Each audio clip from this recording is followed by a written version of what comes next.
ವಚನದಿನ್ ಅಧಿಕ ಸುಧೆಯುಂಟೆ. ಶ್ರೀ ಗುರುವಿನ ಮಾತಿನಕ್ಕಿಂತಲೂ ಹೆಚ್ಚಿನ ಅಮೃತ ಯಾವುದಾದರೂ ಇದೆಯೇನು ಅಂತ ಪ್ರಶ್ನೆ.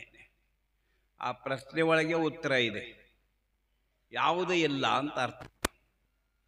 ಆ ಪದ್ಯದಲ್ಲಿನೇ ಸಂಪೂರ್ಣ ಪ್ರಶ್ನೆಗಳನ್ನೇ ಹಾಕ್ಕೊಂತ ಹೋಗ್ಯಾರ. ಅದಕ್ಕಿಂತ ಹೆಚ್ಚಿಂದ ಯಾವುದಾದ, ಇದಕ್ಕಿಂತ ಹೆಚ್ಚಿಂದ ಯಾವುದಾದ ಅಂತ ತಿಳ್ಕೊಂಡು, ಅಂದರೆ ಅದೇನೇ, ಅಂದರೆ ಸೂರ್ಯನಿಗೆ ಸೂರ್ಯನೇ ಸಾಟಿ ಅನ್ನುವ ಹಾಗೆ ಆ ಪ್ರಶ್ನೆನೇ ಉತ್ತರ ಆಗಿ ಬಿಟ್ಟಿರ್ತದೆ. ಮುಂದಿನ ಪದ್ಯಗಳಲ್ಲಿ ಅವರೇ ಪ್ರಶ್ನೆ ಮಾಡ್ಯಾರ, ಅವರೇ ಉತ್ತರ ಕೊಟ್ಟಿದ್ದಾರೆ. ಸಂಗತವಾಗಿ ಪೇಳಿದ ಉತ್ತರದ ಇಂಗಿತವನ್ನು ಅರಿತು ನಡೆದವನೇ ಜಾಣ ಅನ್ನುವ ಹಾಗೆ ಅಲ್ಲಿ ತಾವೇ ಪ್ರಶ್ನೆ ಹಾಕ್ಕೊಂಡಾರ, ತಾವೇ ಉತ್ತರ ಕೊಟ್ಟಿದ್ದಾರೆ. ಇರಲಿ, ಜ್ಞಾನದ ಮಾತು ಕೇಳಿದಾಗ ಎಷ್ಟು ಆನಂದವಾಗುತ್ತದೆ, ಅದಕ್ಕಿಂತ ಹೆಚ್ಚಿನ ಆನಂದ ಯಾವುದೂ ಇಲ್ಲ. ಅದೂ ಕೂಡ ಗುರುವಿನ ಮುಖಾಂತರ ಬರಬೇಕು. ಅಂದವಗೆ ಅದು ಆನಂದ ಸ್ವರೂಪವಾಗಿ ಮೋಕ್ಷ ಆಗ್ತದ. ಪುಸ್ತಕದಾಗಿನ ವಿದ್ಯೆಯಿಂದ ಆನಂದವಾಗೋದಿಲ್ಲ. ಪುಸ್ತಕದಾಗಿನ ವಿದ್ಯೆ ಮಂದಿ ಕೈಯಾಗಿನ ಗಂಟಂತ. ಮೊಬೈಲ್ ನೋಡ್ಕೊಂಡು ಎಲ್ಲ ಮೊಬೈಲ್ದಾಗ ಆದ್ರಿ ನಾವು ಅಷ್ಟು ಅದ್ರೊಳಗೆ ನೋಡ್ತೀವಿ ಅಂತ ತಿಳ್ಕೊಂಡು ಮೊಬೈಲ್ದಾಗೆ ನೋಡ್ತಿರ್ತಾರೆ. ಆದರೆ ಅದರಲ್ಲಿಂದ ಆನಂದ ಆಗ್ತದೇನು? ಮತ್ತೆ ಅಲ್ಲಿ ಸಂಶಯ ಬಂತು, ಅದು ಮೊಬೈಲ್ ನಿಮಗೆ ಉತ್ತರ ಕೊಡ್ತದೇನು? ಉತ್ತರ ಕೊಟ್ಟು ಸಮಾಧಾನ ಮಾಡಿ ನಮ್ಮ ಅಜ್ಞಾನ ಬಿಡಿಸ್ತಕ್ಕಂಥವ್ರು ಯಾರು? ಸದ್ಗುರುನಾಥ. ಆ ಸದ್ಗುರುನಾಥ ಹೇಗೆ ಇರ್ತಾನಂತಂದ್ರೆ, ತಾನು ಯಾವುದನ್ನು ತಿಳಿದುಕೊಂಡು ಯಾವ ಬ್ರಹ್ಮಸ್ವರೂಪವನ್ನು ಪಡೆಯುತ್ತಾನೆಯೋ ಅದೇ ರೀತಿ ಶಿಷ್ಯನನ್ನು ಕೂಡ ಬ್ರಹ್ಮಸ್ವರೂಪನನ್ನಾಗಿ ಮಾಡುತ್ತಾನೆ. ಇದಕ್ಕಿಂತ ಹೆಚ್ಚಿಂದ ಯಾವುದಾದ್ರು? ಭೃಂಗಕೀಟ ನ್ಯಾಯ ಅಂತ ಹೇಳ್ತಾರೆ. ಭೃಂಗ ಅಂದರೆ ಭ್ರಮರ. ಆ ಹುಳವನ್ನು ಗುಯ್ ಗುಯ್ ಗುಯ್ ಅಂತ ಸುತ್ತಾಡಿ ತನ್ನಂತೆ ಮಾಡಿಕೊಳ್ತಾರೆ. ಅದರಂಗ ಗುರು ತನ್ನಂತೆ ಮಾಡಿಕೊಳ್ತಾನ. ಈ ಸಾಮರ್ಥ್ಯ ಗುರುವಿನಿಗಲ್ಲದೆ ಮತ್ತೊಬ್ಬರಿಗೆ ಬರುವುದಿಲ್ಲ. ಅದರ ಸಲುವಾಗಿ ಆ ಅಮೃತ ಶಾಶ್ವತ ಸುಖ ಎದುರೊಳಗೆ ಇದೆ ಅಂತಂದ್ರೆ ಗುರುವಿನ ಮಾತಿನಲ್ಲಿ ಇದೆ. ಅದನ್ನೇ ಮುಂಡುಕುಪನಿಷತ್ ಕೂಡ ಸ್ಪಷ್ಟವಾಗಿ ಹೇಳ್ತಾ ಇದೆ. ಸ ಯೋಹ ವೈ ತತ್ ಪರಮಂ ಬ್ರಹ್ಮವೇದ ಬ್ರಹ್ಮೈವ ಭವತಿ ಯೋ ವೈ ಭೂಮಾ ತತ್ಸುಖಂ ನಾಲ್ಪೇ ಸುಖಮಸ್ತಿ. ಸ್ಪಷ್ಟವಾಗಿ ಉಪನಿಷತ್ ಮಂತ್ರ ಹೇಳ್ತಾ ಇದೆ, ಯೋ ವೈ ಭೂಮಾ ತತ್ಸುಖಂ ನಾಲ್ಪೇ ಸುಖಮಸ್ತಿ. ಭೂಮಾ ಅಂದರೆ ವ್ಯಾಪಕ ಸ್ವರೂಪನಾಗಿರ್ತಕ್ಕಂಥ ಪರಮಾತ್ಮನಲ್ಲಿ ಯಾವುದು ಸುಖ ಇದೆ ಅದು ಅಲ್ಪದರಲ್ಲಿ ಇಲ್ಲ. ನಾಲ್ಪೇ ಸುಖಮಸ್ತಿ. ಬೇರೆ ಬೇರೆ ವ್ಯಾವಹಾರಿಕ ಜ್ಞಾನಗಳು ಬೇರೆ ಬೇರೆ ಸಮಸ್ಯೆ ಪರಿಹಾರ ಮಾಡ್ತಕ್ಕಂಥವು ಎಷ್ಟೇ ಹೇಳಿ ಎಷ್ಟೇ ಸಮಾಧಾನ ಮಾಡಿದರೂ ಕೂಡ ಯಾವ ಜ್ಞಾನವೂ ಕೂಡ ಮೋಕ್ಷ ಕೊಡೋದಿಲ್ಲ. ಆತ್ಮಜ್ಞಾನ ಒಂದೇ. ಬ್ರಹ್ಮವಿದ್ ಬ್ರಹ್ಮೈವ ಭವತಿ. ಬ್ರಹ್ಮವನ್ನು ತಿಳ್ಕೊಂಡವನು ಬ್ರಹ್ಮನೇ ಆಗ್ತಾನೆ. ಅಂತ ಬ್ರಹ್ಮನನ್ನು ಮಾಡ್ತಕ್ಕಂಥ ಸಾಮರ್ಥ್ಯ ಯಾರಿಗಿರುತ್ತದೆ ಅಂತಂದ್ರೆ ಶ್ರೋತ್ರಿಯ ಬ್ರಹ್ಮನಿಷ್ಠನಾದ ಸದ್ಗುರುನಲ್ಲಿ ಇರುತ್ತದೆ. ಅಂಥವನ ಮಾತು ಕೇಳಿದಾಗಲೇ ಮುಕ್ತಿ ಅಂತ ಹೇಳ್ಯಾರ. ಅವನ ಮಾತಿನಲ್ಲಿ ಇರ್ತಕ್ಕಂಥ ಸುಖ, ಅವನ ಮಾತಿನಲ್ಲಿ ಇರ್ತಕ್ಕಂಥ ಅಮೃತ ಜಗತ್ತಿನಲ್ಲಿ ಎಲ್ಲಿಯೂ ಸಿಗುವುದಿಲ್ಲ. ಯಾಕಂದ್ರೆ ಯಾರ್ಯಾರ ಮಾತಿನಲ್ಲಿ ಎಷ್ಟೆಷ್ಟು ಸುಖ ಅದಂಬುದು ಸುಭಾಷಿತಕಾರೇ ಹೇಳ್ತಾರ. ಭಾಷೆಯೋಳು ಬಾಲ ಭಾಷೆ ಶ್ರೇಷ್ಠಂ. ಸಣ್ಣ ಕೂಸುಗಳು 2-3 ವರ್ಷದ ಕೂಸುಗಳು ಮಾತಾಡ್ತಾವ ನೋಡ್ರಿ, ತೊದಲ್ ತೊದಲ್ ತೊದಲ್. ಅದು ಎಷ್ಟು ಸುಖ ಕೊಡ್ತದ. ಅರ್ಥ ಆಗಲಿಲ್ಲ ಅಂದ್ರೆ ನಮಗೆ ಬಹಳ ಆನಂದ ಆಗ್ತಿರ್ತದೆ. ಇನ್ನು ಅದಕ್ಕಿಂತ ಸ್ವಲ್ಪ ಹೆಚ್ಚಿಗೆ ಸುಖ ಕೊಡತಕ್ಕಂಥದಂದ್ರೆ ಶೃಂಗಾರದ ಮಾತುಗಳು. ಅದಕ್ಕಿಂತಲೂ ಸ್ವಲ್ಪ ಹೆಚ್ಚಿಗೆ ಸುಖ ಕೊಡ್ತಕ್ಕಂಥದ್ದು ಅಂದರೆ ಅನುಭವದ ನೀತಿಯ ಮಾತುಗಳು. ಅದಕ್ಕಿಂತಲೂ ಹೆಚ್ಚಿಗೆ ಸುಖ ಕೊಡ್ತಕ್ಕಂಥ ಮಾತುಗಳಂದ್ರೆ ಹಾಸ್ಯದ ಮಾತುಗಳು. ನಗುವಿನಲ್ಲಿ ಇದ್ದಷ್ಟು ಅಮೃತ ಎದರೊಳಗೂ ಇಲ್ಲ. ಯಾಕಂತಂದ್ರೆ ನಗು ದೀರ್ಘಾಯುಷ್ಯ ಕೊಡ್ತಾರೆ. ಅದ್ರ ಸಲುವಾಗಿ ಹಾಸ್ಯ ಕೊನೆವರೆಗೂ ಇರಬೇಕು, ನಗನಗುತ್ತಾ ಇರಬೇಕು. ಅಂದ್ರೇನೆ ಅವನು ದುಃಖ ಮರೆ ಮಾಡಿಕೊಂಡು ಯಾವನು ನಗನಗುತ್ತಾ ಇರ್ತಾನಂದ್ರೆ ಅವನ ಆಯುಷ್ಯವು ಕೂಡ ವೃದ್ಧಿ ಆಗ್ತದೆ. ಅದ್ರ ಸಲುವಾಗಿ ಬಾಕಿ ಏನವ ಯೌವನ ಸುಖ ಅವು ಎಲ್ಲ ವಯಸ್ಸಾದ ಕೂಡಲೇ ಅವು ಹೋಗಿಬಿಡ್ತಾವ. ಆದರೆ ಹಾಸ್ಯದ ಸುಖ, ನಗುವಿನ ಸುಖ ಸಾಯುವವರೆಗೂ ಇರ್ತದೆ. ನಗನತಾ ಇರಬೇಕು, ಅಂದವಾಗೆ ನಮ್ಮ ಜನ್ಮ ಸಾರ್ಥಕ ಆಗ್ತದೆ. ಆ ನಗು, ಆ ಒಂದು ಸುಖ ನಮಗೆ ಸಿಗಬೇಕಾಗಿತ್ತು ಅಂತಂದ್ರೆ ಜ್ಞಾನದಿಂದಲೇ ಸಿಗ್ತದೆ. ಅದರ ಸಲುವಾಗಿನೇ ವಿದ್ಯೆಯ ಅಮೃತಂ ಅಶ್ನುತೆ, ವಿದ್ಯೆಯಿಂದ ನಾವು ಅಮೃತವನ್ನು ಪಡೆಯುತ್ತೇವೆ. ಆದ್ದರಿಂದ ಅಂಥ ಅಮೃತ ಸ್ವರೂಪ ಸಾಯಲಾರ್ ಇರ್ತಕ್ಕಂಥ ಜ್ಞಾನ, ಶಾಶ್ವತ ಜ್ಞಾನ, ಅದು ಯಾರಿಂದ ಸಿಗ್ತದಂತಂದ್ರೆ ಗುರುವಿನಿಂದ ಸಿಗ್ತದೆ. ಅಂಥ ಜ್ಞಾನದ ಮಹತ್ವ ಎಷ್ಟು ವರ್ಣನೆ ಮಾಡಿದ್ರೇನು ಕಡಿಮೆ. ನಿಜಗುಣರ ವಿವೇಕ ಚಿಂತಾಮಣಿ ಗ್ರಂಥವನ್ನು ಸಂಸ್ಕೃತದಲ್ಲಿ ಅನುವಾದ ಮಾಡ ಕಾಲಕ್ಕ ನೋಡ್ರಿ ಜ್ಞಾನದ ಮಹತ್ವ ಎಷ್ಟಿದೆ ಎಂಬುದು ಇಲ್ಲಿ ನಿಜಗುಂಡ್ರೆ ಸಾಕ್ಷಿ ಇದ್ದಾರೆ. ಸಾಕಷ್ಟು ಸಂಸ್ಕೃತ ಗ್ರಂಥಗಳು ಕನ್ನಡದಲ್ಲಿ, ತಮಿಳದಲ್ಲಿ, ಇಂಗ್ಲಿಷ್ದಲ್ಲಿ, ಹಿಂದಿ, ಉರ್ದುವಿನಲ್ಲಿ ಅನೇಕ ಭಾಷೆಯಲ್ಲಿ ಭಾಷಾಂತರ ಆಗ್ತವ. ಆದರೆ ಕನ್ನಡದ ಭಾಷೆಯ ಮಹತ್ವವನ್ನು ಅರಿತು ಸಂಸ್ಕೃತದಲ್ಲಿ ಬರಿಬೇಕಂತಂದ್ರೆ ಅದು ರಾಜಭಾಷೆ. ಅಂತ ಭಾಷೆಯಲ್ಲಿ ಬರಿಬೇಕಾದ್ರೆ ಅದ್ರ ಯೋಗ್ಯತೆ ಬೇಕು, ಅದ್ರ ಮಹತ್ವ ಬೇಕು. ಅಂತ ಮಹತ್ವ ನಿಜಗುಂಡ್ರ ಗ್ರಂಥಗಳಲ್ಲಿ ಇವೆ. ನಿಜಗುಂಡ್ರು ಏನು ವೇದಾಂತದ ಷಟ್ಶಾಸ್ತ್ರಗಳು ಏನು ರಚನೆ ಮಾಡ್ಯಾರ, ನ ಭೂತ ನ ಭವಿಷ್ಯತಿ.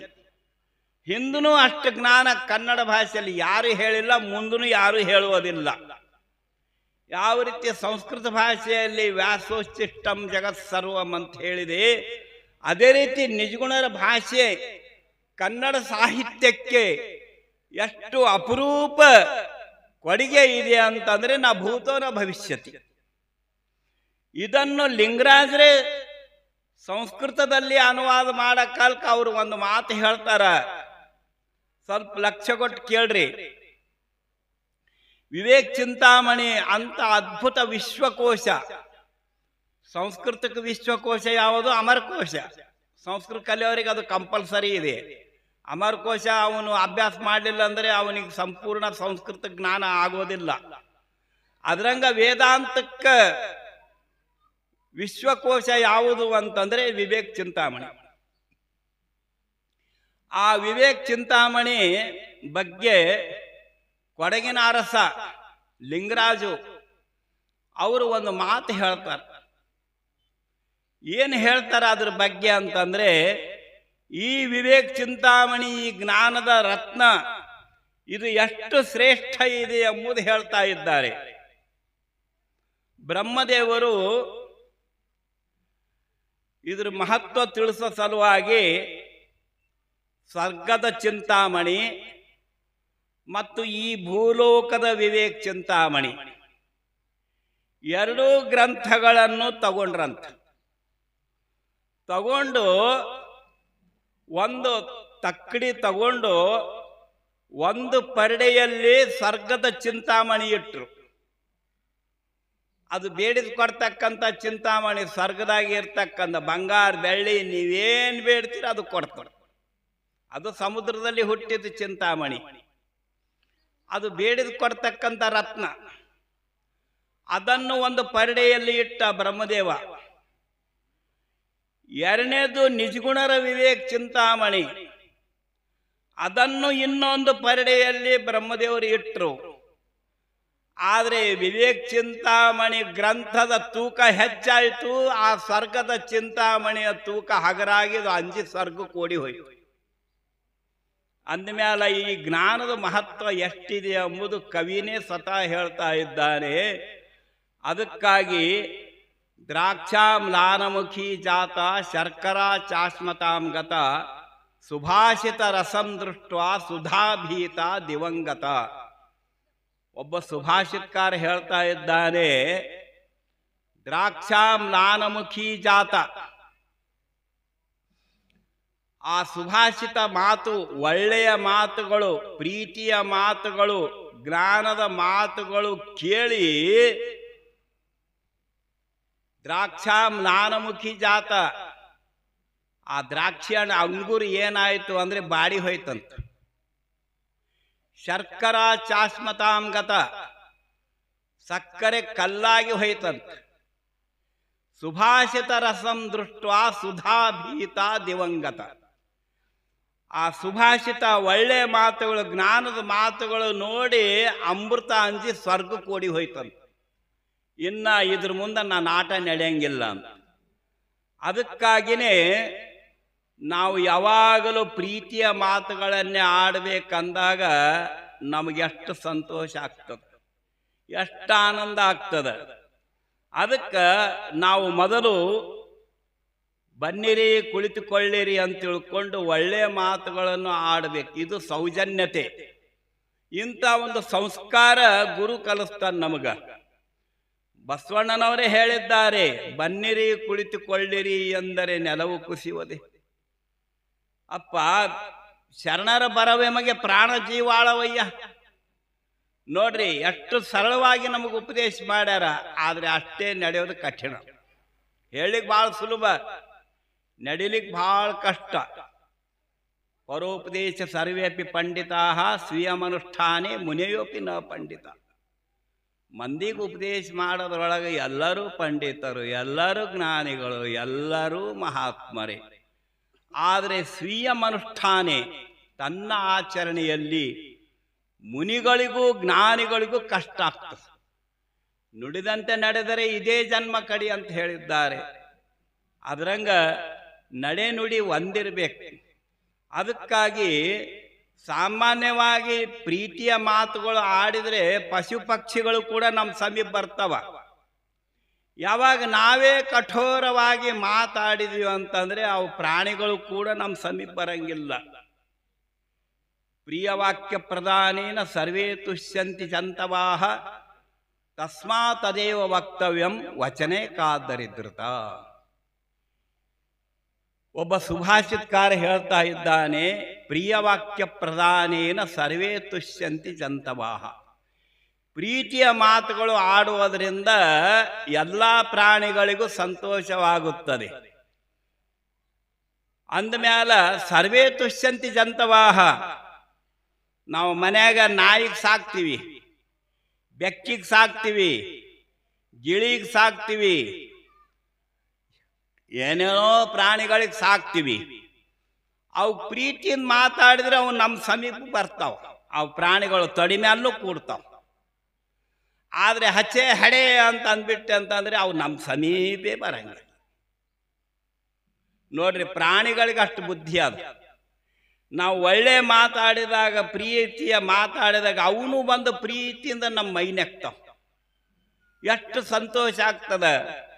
ಅದ್ರ ಸಲುವಾಗಿನೇ ಪ್ರೀತಿಯ ಮಾತುಗಳು ಆಡಬೇಕು. ಅದರಿಂದ ನಿಮ್ದೇನು ಗಂಟು ಹೋಗ್ತದಂತನ ವಚನೇ ಕಾದರಿದ್ರತ. ಒಳ್ಳೆ ಮಾತುಗಳನ್ನು ಆಡುವುದರಿಂದ ನಿಮ್ದೇನು ಗಂಟು ಹೋಗ್ತದ. ಬರ್ರಪ್ಪ ಕೂಡ್ರಪ್ಪ ಅಂತ ಹೇಳಿದ್ರೆ ಎಷ್ಟು ಸಂತೋಷ ಆಗ್ತದ. ಯಾಕೆ ಬಂದ್ರಿ, ಏನ್ ಕೆಲಸ, ಹಿಂಗ್ ಮಾತಾಡಿದ್ರೆ ಸಮಾಧಾನ ಆಗ್ತದ. ಬೇಡ, ನಮ್ಮ ಕೆಲಸ ಮಾಡಿ ಕೊಡಬೇಡ, ಬರ್ರಪ್ಪ, ಯಾವ ನಿಮ್ದು, ಏನ್ ಕೆಲಸ ಅದ, ಯಾಕೆ ಬಂದಿರಿ, ಈ ರೀತಿ ಒಂದು ಪ್ರೀತಿ ಮಾತಾಡ್ರಿ. ಅಂದವಾಗಿ ಮನುಷ್ಯನಿಗೆ ಬಹಳ ಸಂತೋಷ ಆಗ್ತದ. ನಾವೊಮ್ಮೆ ಬೆಂಗಳೂರಾಗಿದ್ದವಾಗ ಅಲ್ಲೇ ನಾನು 10-15 ವರ್ಷ ಕಾಲ ಕಳೆದೆ. ಒಂದು ವೇದ ಪಾಠಶಾಲೆಯಲ್ಲಿ ಟೀಚರ್ ಆಗಿದ್ದೆ. ಆ ಸಂದರ್ಭಕ್ಕೆ ಒಬ್ಬರದು ವಕೀಲರದು ಅಡ್ರೆಸ್ ಬೇಕಾಗಿತ್ತು. ನಮ್ಮೂರವ್ರು ಬಂದರು, ಒಂದಿಬ್ಬರು ಮೂವರು. ಏನೋ ಅವ್ರು ಕೋರ್ಟ್ ಕಚೇರಿ ಕೆಲಸ, ವಕೀಲರದ ಅಡ್ರೆಸ್ ತಗೊಂಡು ಬಂದಿದ್ರು. ನೋಡ್ರಿ, ಬೆಂಗಳೂರು ನಮಗೆ ಅಡ್ಡ ರಸ್ತೆ, ಉದ್ದ ರಸ್ತೆ, ಮುಖ್ಯ ರಸ್ತೆ ಇವೆಲ್ಲ ನಮಗೆ ಗೊತ್ತಾಗಂಗಿಲ್ಲ, ನೀವು ಕರ್ಕೊಂಡು ಹೋಗಿ ಅವ್ರಿಗೆ ಭೇಟಿ ಮಾಡಿಸ್ರಿ ಅಂತಂದ್ರು. ಹೋದಿವಿ. ಅದೇ ಅಡ್ಡ ರಸ್ತೆ, ಉದ್ದ ರಸ್ತೆ, ಮುಖ್ಯ ರಸ್ತೆ ಎಲ್ಲ ಮುಗಿಸ್ಕೊಂಡು ನಮ್ಗೆ ಯಾವ್ದು ಅಡ್ರೆಸ್ ಆದ ಆ ಅಡ್ರೆಸ್ ಬಲ್ಲೇ ನಿಂತೀವಿ. ಆದರೆ ಆ ಪುಣ್ಯಾತ್ಮ ಬೋರ್ಡ್ ಹಾಕಿದ್ದಿಲ್ಲ. ನಾವು ಯಾರ ಮನೆಗೆ ಹೋಗ್ಬೇಕಾಗ್ಯದ ಆ ಮನೆಗೆ ಬೋರ್ಡ್ ಹಾಕಿದ್ದಿಲ್ಲ, ಪಕ್ಕದ ಮನೆಗೆ ಬೋರ್ಡ್ ಹಾಕಿದ್ರು. ನಾಯಿಗಳಿವೆ ಎಚ್ಚರಿಕೆ. ಇವನಿಗೆ ಕೇಳಿದ್ರೆ ಆಯ್ತು ಅಂತ ತಿಳ್ಕೊಂಡು ಬೆಲ್ಲ ಹತ್ತಿದ್ವಿ. ಅದು ಒಂದು ನಾಯಿ ಬಹು ಒಂದು ಬೌಳ್ಕೊಂಡು ನಮ್ಮ ಮೈ ಮೇಲೆ ಹಾರ್ಲಿಕ್ಕೆ ಬಂತು. ಇರೋದು ಒಂದು ನಾಯಿ. ಅವು ಬೋರ್ಡ್ ಹಾಕ್ಯಾನ, ನಾಯಿಗಳಿವೆ ಎಚ್ಚರಿಕೆ. ಏಕ್ದಮ್ ಮೈ ಮೇಲೆ ಬಂತು. ಅವಾಗ ಒಳಗಿನವ ಓ ಯಾರೋ ಬಂದಾರ ಅಂತ ತಿಳ್ಕೊಂಡು ಬಾಗಲ ತೆರೆದ. ಯಾರಿ ನೀವು? ಏನ್ ಬೇಕಾಗಿತ್ತು? ಯಾಕೆ ಬಂದಿರಿ? ಓ, ಈ ಮನೆಯಾಗ ಓಸು ನಾಯಿಗಳೇ ಇದ್ದಂಗೆ ಕಾಣಿಸ್ತಾವ. ಬೋರ್ಡ್ ಮಾತ್ರ ಸರಿಯಾಗಿನೇ ಹಾಕ್ಯಾನ, ಕರೆಕ್ಟ್ ಹಾಕ್ಯಾನ ಬೋರ್ಡ್. ನಾವಂದೀವಿ, ಅಡ್ರೆಸ್ ತೋರಿಸಿದೆ. ಅಲ್ಲಿ ಯಾವ್ದು ನೋಡ್ರಿ ಬಾಜು ಹೋಗ್ರಿ ಅಂತಂದ. ಆಯ್ತಪ್ಪ ಪುಣ್ಯಾತ್ಮ ಇಷ್ಟರ್ ತೋರಿಸಿದೆ ಎಲ್ಲ ತಿಳ್ಕೊಂಡು ಆ ಬಾಜು ಮನೆಗೆ ಹೋಗಿ ವಕೀಲ ಸಾಬ್ರಿಗೆ ಭೇಟಿ ಆಗಿದೀವನ್ರಿ. ಈ ರೀತಿ ಮಾತಾಡಿದ್ರೆ ನಮಗೆ ಸಂತೋಷ ಆಗ್ತದೆ. ಒಳ್ಳೆ ಮಾತುಗಳು ಆಡಿದ್ರೇನೆ ಎಷ್ಟು ಸಂತೋಷ ಆಗ್ತದ, ಆಮೇಲೆ ಜ್ಞಾನದ ಮಾತುಗಳು ಎಷ್ಟು ಸಂತೋಷ ಆಗ್ತಿರ್ಬೇಕು. ಅವನ ಜನ್ಮನೇ ಉದ್ಧಾರ ಆಗ್ತದೆ. ಅದ್ರ ಸಲುವಾಗಿನೇ ಪೃಥ್ವ್ಯಾಂ ತ್ರೀಣಿ ರತ್ನಾನಿ ಜಲಂ ಅನ್ನಂ ಸುಭಾಷಿತಂ ಮೂರ್ಖೈ ಪಾಷಾಣ ಖಂಡೇಶು ರತ್ನ ಸಂಜ್ಞಾ ವಿಧೀಯತೆ. ಜಗತ್ತಿನಲ್ಲಿ ಮೂರೇ ರತ್ನಗಳು, ಅತ್ಯಂತ ಶ್ರೇಷ್ಠವಾದ ರತ್ನಗಳು, ಅದಕ್ಕಿಂತ ಹೆಚ್ಚಿನ ಯಾವುವಲ್ಲ. ಅವು ಯಾವ ಮೂರು ರತ್ನಗಳು? ತ್ರೀಣಿ ರತ್ನಾನಿ ಜಲಂ ಅನ್ನಂ ಸುಭಾಷಿತಂ. ಒಂದನೇದ್ದು ನೀರು, ಶ್ರೇಷ್ಠ ರತ್ನ. ಎರಡನೇದ್ದು ಅನ್ನ, ಆಹಾರ, ಇದು ಎರಡನೇ ರತ್ನ. ಮೂರನೇದ್ದು ಸುಭಾಷಿತಂ, ಮೂರನೇ ರತ್ನ ಯಾವುದು? ಒಳ್ಳೆ ಮಾತುಗಳು. ಇದಕ್ಕಿಂತ ಶ್ರೇಷ್ಠವಾದ ರತ್ನಗಳು ಜಗತ್ತಿನಲ್ಲಿ ಯಾವ ಇಲ್ಲ. ಅನ್ನ ನೀರಿಲ್ಲದೆ ನೀವು ಬದುಕಲಿಕ್ಕೆ ಸಾಧ್ಯ ಅದ? ಇಲ್ಲ. ಆಹಾರ ಇಲ್ಲದೆ ನೀವು ಬದುಕಲಿಕ್ಕೆ ಸಾಧ್ಯ ಅದ? ಇಲ್ಲ. ಒಳ್ಳೆ ಮಾತುಗಳು ಆಡ್ಲಿಲ್ಲ ಅಂದ್ರೆ ನಿಮ್ಮ ವ್ಯವಹಾರ ನಡೀತದ? ನಡೆಯಂಗಿಲ್ಲ. ಅಂದಮ್ಯಾಲ ಜಗತ್ತಿನಾಗ ಇವು ಮೂರೇ ಶ್ರೇಷ್ಠ ರತ್ನಗಳು. ನಾವು ಬದುಕುವ ಸಲುವಾಗಿ ಇದಕ್ಕಿಂತ ಶ್ರೇಷ್ಠ ರತ್ನಗಳು ಜಗತ್ತಿನಲ್ಲಿ ಯಾವೂ ಇಲ್ಲ. ಮೊದಲನೇದು ಯಾವುದು? ನೀರು. ನೀರಿಲ್ಲದೆ ನಾವು ಬದುಕಲಿಕ್ಕೆ ಸಾಧ್ಯ ಇಲ್ಲ. ಎರಡನೇದು ಯಾವುದು? ಅನ್ನ, ಆಹಾರ. ಆಹಾರ ಇಲ್ಲದೆ ಅದು ಎರಡನೇ ರತ್ನ. ಮೂರನೇ ರತ್ನ ಯಾವುದು? ಸುಭಾಷಿತ, ಒಳ್ಳೆ ಮಾತುಗಳು. ಇದಕ್ಕೊಂದು ದೃಷ್ಟಾಂತ ಹೇಳ್ತೀನಿ. ಗ್ರೀಕ್ ದೇಶದಲ್ಲಿ, ಗ್ರೀಕ್ ದೇಶದ ರಾಜಧಾನಿ ಅಥೆನ್ಸ್, ಅಲ್ಲಿ ಮೈದಾಸ್ ಅಂತ ಒಬ್ಬ ರಾಜ ಇದ್ದ. ಅದು ಮೆಡೋಸ್ ಅಂತ ಹೆಸರು. ಅದಕ್ಕೆ ಸಂಸ್ಕೃತ ಟ್ರಾನ್ಸ್ಲೇಷನ್ ಏನಾಗ್ತದೆ? ಮೈದಾಸ್ ಅಂತ ಆಗ್ತದೆ. ಆ ಮೈದಾಸ್ ಅಂತ ರಾಜ ಇದ್ದ. ಮಹಾ ಆಶಬುರ್ಕ. ಬಂಗಾರ ಮ್ಯಾಲ, ಬೆಳ್ಳಿ ಮ್ಯಾಲ, ಸಂಪತ್ತಿನ ಮ್ಯಾಲ ಅಷ್ಟು ಪ್ರೀತಿ ಆ ರಾಜನಿಗೆ. ಒಂದು ದಿವಸ ಆ ರಾಜ ಖಜಾನೆ ಒಳಗ ಬಂಗಾರದ ನಾಣ್ಯಗಳು ಎಣಿಸ್ಕೊಂಡು ಕುಂತಿದ್ದ.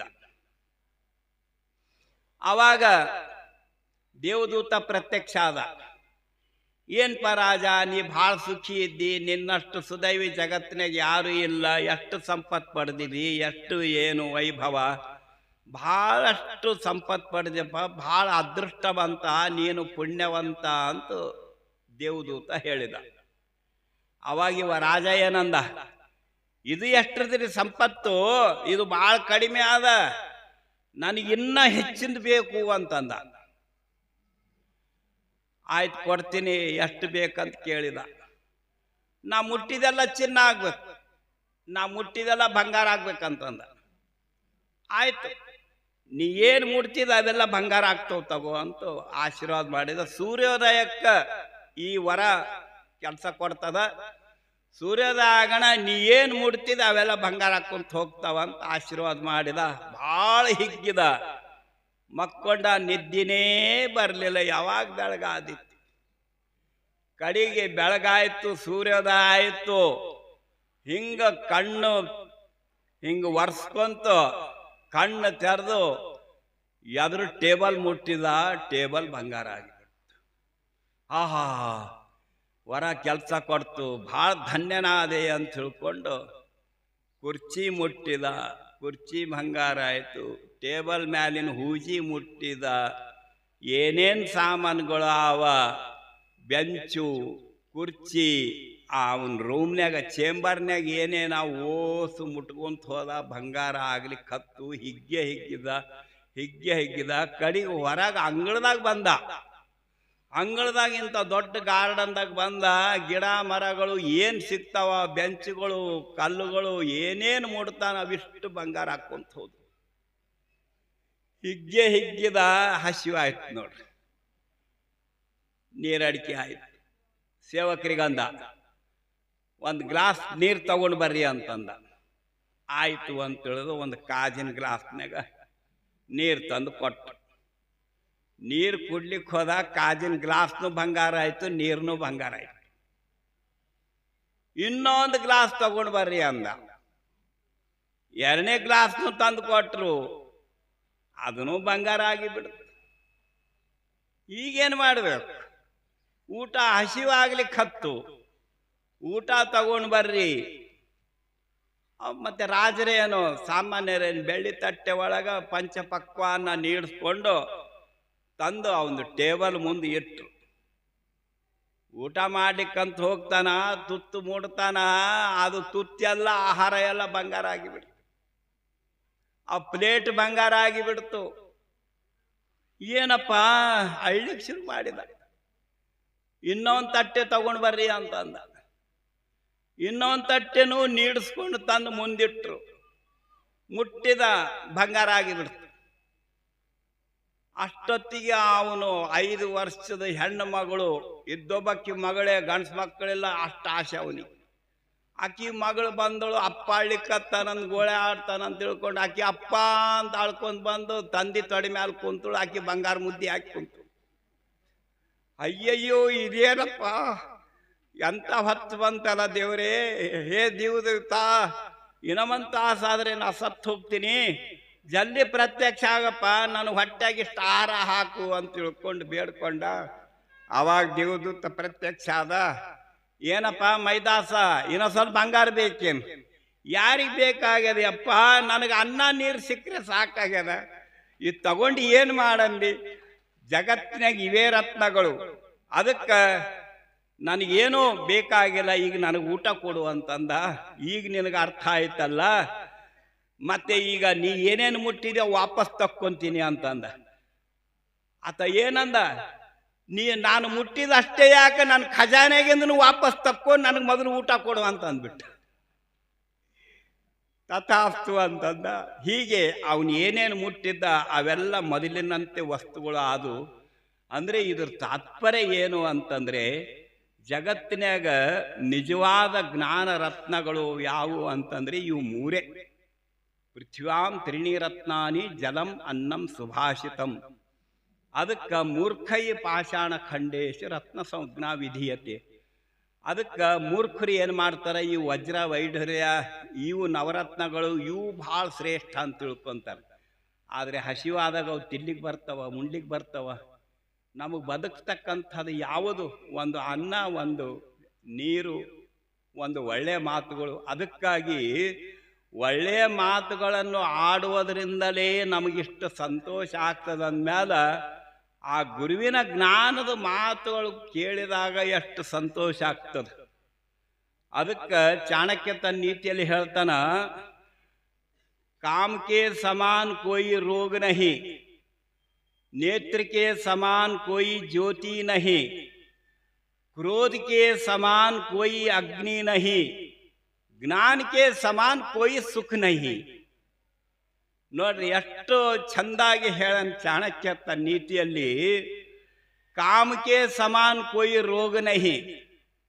ಕಾಮ ಬಯಸಿದ್ದನ್ನು ಬೇಡದು, ಅದ್ರ ಸರಿ ಸಮಾನ ರೋಗ ಮತ್ತೊಂದಿಲ್ಲ. ಕ್ರೋಧಕ್ಕೆ ಸಮಾನ ಕೊಯ್ ಅಗ್ನಿ ನಹಿ. ಆ ಸಿಟ್ಟು ಕೋಪ ಅಂತಕ್ಕಂಥದ್ದು ಅದಕ್ಕಿಂತ ಹೆಚ್ಚಿನ ಬೆಂಕಿ ಜಗತ್ನಾಗ ಯಾವುದೂ ಇಲ್ಲ.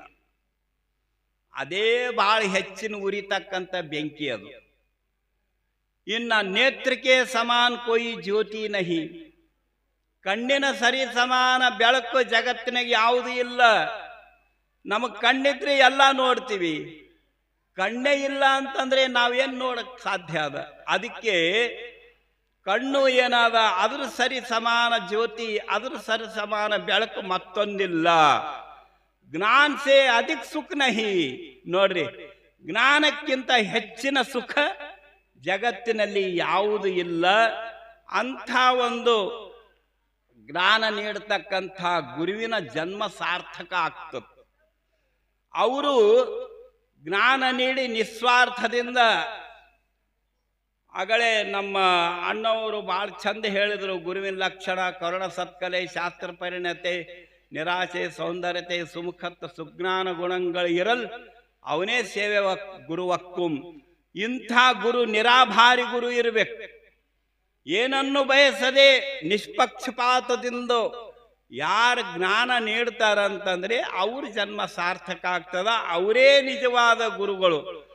ಅಂಥ ಗುರುಗಳಲ್ಲಿ ಶತಾಯುಷಿಗಳಾಗಿ ತಮ್ಮ ಜನ್ಮ ಸಾರ್ಥಕ ಮಾಡಿಕೊಂಡಿರ್ತಕ್ಕಂಥ 100 ವರ್ಷಕ್ಕೂ ಮೇಲ್ಪಟ್ಟು ಬದುಕಿ ಸಾಯುವರೆಗೂ ಜ್ಞಾನಾಮೃತ ಬೋಧನೆ ನೀಡಿರ್ತಕ್ಕಂಥ ನನ್ನ ಜೀವನದಲ್ಲಿ ಹಿಂದಕ್ಕೂ ಬಹಳ ಮಂದಿ ಆಗ್ಯಾರ. ನನ್ನ ಅನುಭವದಲ್ಲಿ ನಾ 3 ಮಾತ್ರ ನೋಡಿನಿ. ಯಾರು ಅಂತಂದ್ರೆ ಬೆಂಗಳೂರಲ್ಲಿ ಇರ್ತಕ್ಕಂಥ ಸುಧಾಕರ್ ಚತುರ್ವೇದಿ ಅವರು 123 ವರ್ಷ ಬದುಕಿದ್ರು. ಅವರು 123 ವರ್ಷವರೆಗೂ ಪ್ರವಚನ ಮಾಡ್ಯಾರ. ಸಾವಿರಾರು ಜನರಿಗೆ ಸಂಸ್ಕೃತ ಬೋಧನೆ ಮಾಡಿದ್ರು, ಜ್ಞಾನ ತಿಳಿಸಿದ್ರು, ವೇದ ಉಪನಿಷತ್ತುಗಳು ಕಲಿಸಿದ್ರು. ಭಗತ್ ಸಿಂಗ್, ರಾಜ್ಗುರು, ಸುಖದೇವ್ ಅವ್ರ ಶಿಷ್ಯರು. ಅಂತ ಮಹಾನ್ ವ್ಯಕ್ತಿ, ದೇಶದ ಸ್ವಾತಂತ್ರ್ಯಕ್ಕಾಗಿ ಹೋರಾಟ ಮಾಡಿದವರು. ತುಂಬು ಜೀವನ ನಡೆಸಿ 123 ವರ್ಷ ಬದುಕಿದ್ರು. 123 ವರ್ಷವರೆಗೂ ಪ್ರವಚನ ಮಾಡ್ಯಾರ. ಇನ್ನ ಎರಡನೇವರು ನಮ್ಮ ಶಿವಪುತ್ರ ಸ್ವಾಮಿಗಳು, ಸಿದ್ಧಾರೂಢರ ಪರಮ ಶಿಷ್ಯರು. 108 ವರ್ಷ ಅಂದ್ರೆ ಅವರು. ಎಷ್ಟು ವರ್ಷ? 108. ನೋಡ್ರಿ, ಶಿವಪುತ್ರ ಸ್ವಾಮಿಗಳು 108 ವರ್ಷ ಬದುಕಿ ತಮ್ಮ ಜನ್ಮ ಸಾರ್ಥಕ ಮಾಡಿಕೊಂಡ್ರು. ನಿಜಗುಣರ ಸಮಸ್ತ ಗ್ರಂಥಗಳನ್ನು ಟೀಕಾ ತಾತ್ಪರ್ಯ ಮಾಡಿ ಜಗತ್ತಿಗೆ ಜ್ಞಾನ ಕೊಟ್ಟರು ಮತ್ತು ತುಂಬು ಜೀವನ ನಡೆಸಿದ್ರು. ಅವ್ರು ಎಷ್ಟು ಸರಳ ಇದ್ರು, ಎಷ್ಟು ನಿರಾಭಾರಿ ಇದ್ರು ಅಂದ್ರೆ ಅಂಥ ಗುರಿಗೆ ಮತ್ತೊಬ್ಬ ಹುಡುಕಿದ್ರೆ ಸಿಗಂಗಿಲ್ಲ. ಯಾಕಂದ್ರೆ ಅವ್ರು ಎಷ್ಟು ಸರಳವಾಗಿದ್ರು. ಸಾಮಾನ್ಯ ವೇಷ ಏನಿ ಒಂದಂಗಿ 8 ದಿವಸ ಉಟ್ಕೊಂಡವ್ರು. ಅವರು ಯಾರನ್ನ ಬಡವ್ರ ಮನೆಗೆ ಊಟಕ್ಕೆ ಕರೆದ್ರೆ ಅವ್ರ ಬಡವ್ರ ಮನೆಗೆ ಹೋಗಿ ಅವ್ರ ಮನ್ಯಾಗ ನುಚ್ಚು ಮಜ್ಜಿಗೆ ಉಂಡೆಪಲ್ಯ ರೊಟ್ಟಿ ಉಂಡು ಬಂದವರು. ಎತ್ತಿನ ಗಾಡಿ ಒಳಗೆ ನಡೆದವರು. ಸಮೀಪ ಊರಿದ್ರೆ 3-4 ಕಿಲೋಮೀಟರ್ ಇದ್ರೆ ನಡ್ಕೊಂತ ಹೋಗೋರು. ಇಷ್ಟು ಸರಳ ಜೀವನ ಯಾರು ನಡೆಸ್ತಾರ ನೋಡ್ರಿ. ಎಂತ ಮಹಾತ್ಮರು, ನಿರಾಭಾರಿ, ಅದು ಬೇಕಿದು ಬೇಕನ್ನೋರಲ್ಲ. ಸಾಯುವರೆಗೂ ಪ್ರವಚನ ಮಾಡ್ಯಾರ, ಸಾಯುವರೆಗೂ ಗ್ರಂಥಗಳು ಬರ್ದಾರ. ಅವ್ರ ಜನ್ಮ ಸಾರ್ಥಕ. ಸುಮ್ಮನೆ ಈ ಪೇಪರ್ನಾಗ ಬರ್ತಾವ ನೋಡ್ರಿ, 100 ವರ್ಷ ಬಾಳಿದ್ರು, ಭಾಳ ದೊಡ್ಡ ಅಭಿಮಾನದಿಂದ ಬರೀತಾರ. ತುಂಬು ಶತಾಯುಷಿ, ತುಂಬು ಜೀವನ ನಡೆಸಿ ಅಪಾರ ಬಂಧು ಬಳಗನ್ನು, ಮಕ್ಕಳು, ಮೊಮ್ಮಕ್ಕಳು, ಮರಿಮೊಮ್ಮಕ್ಕಳನ್ನು ಬಿಟ್ಟು ಅಗಲಿದ್ದಾರೆ. ಕರ್ಕೊಂಡು ಹೋಗೋದು ಒಂದೇ ತಪ್ಪಾಯ್ತು. ಅವ್ರು ಕರ್ಕೊಂಡು ಹೋಗ್ಬೇಕಾಗಿತ್ತು. ಅಪಾರ ಬಂಧು ಬಳಗನ್ನು ಬಿಟ್ಟು ಅಗಲಿದ್ದಾರೆ. ಈ ಪೇಪರ್ನಾಗ ಸುದ್ದಿ ಹಿಂಗೆ ಕೊಡ್ತಾರೆ ನೋಡ್ರಿ. ಅಂದ್ರೆ ಅವ್ರ ಜನ್ಮ ಸಾರ್ಥಕ ಆಯ್ತು. 100 ವರ್ಷ ಬದುಕಿದ್ದೇ ಹದ್ದು ಬದುಕಿದಂಗೆ ಬದುಕಿ ಏನು ಯಾರ್ಯಾರಿಗೋ ಭಾರ ಆಗಿ ಏನೇನೋ ಆಗಿ ಸತ್ತಿರ್ತಾರ. ಅಂಥವ್ರ ಜನ್ಮ ಸಾರ್ಥಕ ಆಗೋದಿಲ್ಲ. ತುಂಬು ಜೀವನ ನಡೆಸಿ ಜಗತ್ತಿಗೆ ಉಪಕಾರ ಯಾರು ಮಾಡ್ಯಾರ ಅಂಥ ಮಹಾತ್ಮರ ಜನ್ಮ ಸಾರ್ಥಕ ಆಗ್ತದ. ಅಂಥವರ ಒಂದು ಶ್ರೇಣಿಯಲ್ಲಿ ಇರ್ತಕ್ಕಂಥವ್ರಂದ್ರೆ ಶಿವಪುತ್ರ ಸ್ವಾಮಿಗಳು, ಮತ್ತೆ ಯಾರು ಸುಧಾಕರ್ ಚತುರ್ವೇದಿಯವರು, ಸಿದ್ಧಗಂಗಾ ಮಠದ ಸ್ವಾಮಿಗಳು 111 ವರ್ಷ ಬದುಕಿದ್ರು. ಆಮೇಲೆ ಇನ್ನೊಬ್ಬರು ಅಂದ್ರೆ ಪುಟ್ಟರಾಜಜ್ಜ ಅವರು 96 ವರ್ಷ ಬದುಕಿ ಇವತ್ತು ಸಾವಿರಾರು ಕುಳ್ರಿಗೆ ವಿದ್ಯಾದಾನ ಮಾಡಿ ಇವತ್ತು ಅವ್ರಿಗೆ ಉಪಜೀವನಕ್ಕೆ ಒಂದು ಹಾದಿ ಮಾಡಿ ಕೊಟ್ಟರು. ಅಂಥ ಮಹಾತ್ಮರಿಗೆ ನಾವು ನೆನೆಸ್ಬೇಕು. ಅಂದವಾಗೆ ಅವರ ಆ ಮಹಾತ್ಮರ ಜನ್ಮನೂ ಸಾರ್ಥಕ ಆಗ್ತದ, ನಮ್ದು ಜನ್ಮ ಸಾರ್ಥಕ ಆಗ್ತದ. ಆದ್ದರಿಂದ ಅವರ ಒಂದು ಜನ್ಮ ಸಾರ್ಥಕ. ಅಷ್ಟು ವರ್ಷ ಪರಮಾತ್ಮನಿಂದ ಅನುಗ್ರಹ ಮಾಡಿಕೊಂಡು ಶತಾಯುಷಿಗಳಾಗಿ ನಮಗೇನು ಇಂಥ ಒಂದು ಅದ್ಭುತ ವಿದ್ಯೆ ಏನು ಕೊಟ್ಟರ, ಸಂಗೀತ ಆಗಲಿ ಜ್ಞಾನ ಯಾವುದೇ ವಿದ್ಯೆ ಕೊಟ್ಟು ಜನರಿಗೆ ಏನು ಒಂದು ವಿದ್ಯಾದಾನ ಮಾಡ್ಯಾರ. ಅದಕ್ಕಾಗಿ ಎಲ್ಲ ದಾನಗಳಲ್ಲಿ ವಿದ್ಯಾದಾನ ಅಂತ ಹೇಳಿ ನಾನು ಒಂದು ಆ ಸುಭಾಷಿತ ಹೇಳಿ ನನ್ನ ಪ್ರವಚನಕ್ಕೆ ವಿರಾಮ ಕೊಡ್ತಾ ಇದ್ದೇನೆ. ಅನ್ನದಾನಂ ಪರಂ ದಾನಂ ವಿದ್ಯಾದಾನಂ ಅತಃಪರಂ ಅನ್ನೇನ ಕ್ಷಣಿಕಾ ತೃಪ್ತಿರಿ ಯಾವ ಜೀವಂಶ ವಿದ್ಯೆಯ. ಎಲ್ಲ ದಾನಗಳಲ್ಲಿ ಶ್ರೇಷ್ಠವಾದ ದಾನ ಯಾವುದು ಅಂತಂದ್ರೆ ಅನ್ನದಾನ.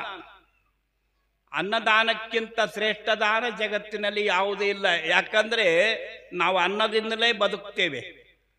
ಆದರೆ ಅನ್ನೇನ ಕ್ಷಣಿಕಾ ತೃಪ್ತಿ, ಅನ್ನದಿಂದ ನಮಗೆ ಕ್ಷಣಿಕ ತೃಪ್ತಿ ಆಗ್ತದೆ. ಇವತ್ತು ಮಧ್ಯಾಹ್ನ ಊಟ ಮಾಡಿದೀವಿ, ತೃಪ್ತಿ ಆಯ್ತು, ಮತ್ತೆ ಸಂಜೆಗೆ ಬೇಡ್ತದ ನೋಡ್ರಿ. ಮತ್ತೆ ನಾಳೆಗೆ ಊಟ ಮಾಡಿದ್ವಿ, ಮತ್ತೆ ಮಧ್ಯಾಹ್ನ ಬೇಡ್ತದ. ಖಾಲಿನೇ ತೃಪ್ತಿ ಆಗ್ತದ, ಬಹಳ ಆನಂದ ಆಗ್ತದ, ಆದ್ರೆ ಅದು ಶಾಶ್ವತವಾಗಿ ಉಳಿಯಂಗಿಲ್ಲ. ಅನ್ನೇನ ಕ್ಷಣಿಕಾ ತೃಪ್ತಿ ಯಾವ ಜೀವಂಶ ವಿದ್ಯೆಯ. ಯಾವುದು ನಾವು ವಿದ್ಯಾದಾನ ಮಾಡಿವಿ ಅದು ಶಾಶ್ವತ ದಾನ, ಅದು ನಾವು ಸಾಯುವವರೆಗೂ ಇರ್ತದ. ಅಂಥ ವಿದ್ಯಾದಾನನೇ ಎಲ್ಲ ದಾನಗಳು ಶ್ರೇಷ್ಠ. ಅಂಥ ವಿದ್ಯಾದಾನ ಯಾರು ಮಾಡ್ತಾರಂದ್ರೆ ಅವರ ಗುರುವಿನ ಜನ್ಮ ಸಾರ್ಥಕ ಆಗ್ತದ. ಅಂಥವ್ರ ಮಾತೆ ಏನಾಗ್ತದ ಅಂದ್ರೆ ಅದು ಅಮೃತ ಸರಿ ಸಮಾನ ಆಗ್ತದ, ಅದು ಮೋಕ್ಷಕ್ಕೆ ಕಾರಣವಾಗ್ತದ. ಅದ್ರ ಸಲುವಾಗಿ ನಮ್ಮ ಹಿಂದಿನ ಹಿರಿಯರು ಆ ವಿಶ್ವವಿದ್ಯಾಲಯಕ್ಕೆ ಏನಂತ ಹೆಸರಿಟ್ಟಿದ್ರು, ನಲಂದ ತಕ್ಷಶಿಲಾ ಅಂತ ಹೆಸರಿಟ್ಟಿದ್ರು. ನಮ್ಮೂರಾಗ ಮೊನ್ನೆ 1 ವರ್ಷ ಆಯಿತು, ನಮ್ಮೂರಲ್ಲೇ ಒಂದು ಶಾಲೆ ಪ್ರಾರಂಭ ಆಗ್ಯದ ಇಂಗ್ಲೀಷ್ ಮೀಡಿಯಮ್ದು. ಅದು ತಕ್ಷಶಿಲಾ ಅಂತ ಹೆಸರಿಟ್ಟ. ತಕ್ಷಶಿಲಾ ಅಂತ ಯಾಕೆ ಇದು ಹೇಳಿ ಮುಗಿಸ್ತಾ ಇದ್ದೀನಿ ಅಂದ್ರೆ ಜ್ಞಾನದ ಮಹತ್ವ ಎಷ್ಟಿದೆ ಎಂಬುದು. ಪಾಕಿಸ್ತಾನದಲ್ಲಿ ಇರ್ತಕ್ಕಂಥ ತಕ್ಷಶಿಲಾ, ಗಾಂಧಾರ ದೇಶದ ರಾಜಧಾನಿ ತಕ್ಷಶಿಲಾ, ಅದ್ರದ್ದು ಹೆಸರು ತಕ್ಷಶಿಲಾ ಅಂತ ಹೆಸರಿಟ್ರು. ಅಂದ್ರೆ ಅದು ತಕ್ಷಕ ಅಂದ್ರೆ ಬಡಿಗ. ಆ ಬಡಿಗ ಶಿಲೆಯನ್ನು ಕಡೆದು ಮೂರ್ತಿಯನ್ನಾಗಿ ಮಾಡ್ತಾನೆ. ಅದರಂಗ ನಾವು ನಿಮ್ಮನ್ನು ಯಾವ ರೀತಿ ನೀವು ಅಜ್ಞಾನಿಗಳಾಗಿ ಬಂದಿರ್ತೀರಿ, ನಿಮ್ಮನ್ನು ಕೆತ್ತಿ ನಾವು ಮೂರ್ತಿಯನ್ನಾಗಿ ಮಾಡುತ್ತೇವೆ ಅನ್ನೋ ಸಲುವಾಗಿನೇ ಅದು ತಕ್ಷಶಿಲಾ ಅಂತ ಹೆಸರಿಟ್ಟು. ಯಾಕಂದ್ರೆ ಇತಿಹಾಸ ರಾಮಾಯಣದಾಗ ಹೇಳ್ತದ, ಭರತ, ರಾಮನ್ ತಮ್ಮ ಭರತ, ಆ ಭರತನಿಗೆ 2 ಮಕ್ಕಳು ತಕ್ಷ ಮತ್ತು ಪುಷ್ಕಲ. ಆ ತಕ್ಷಲಿಂದ ತಕ್ಷಶಿಲಾ ನಗರಿ ಆಯಿತು ಗಂಧರ್ವ ದೇಶದಲ್ಲಿ.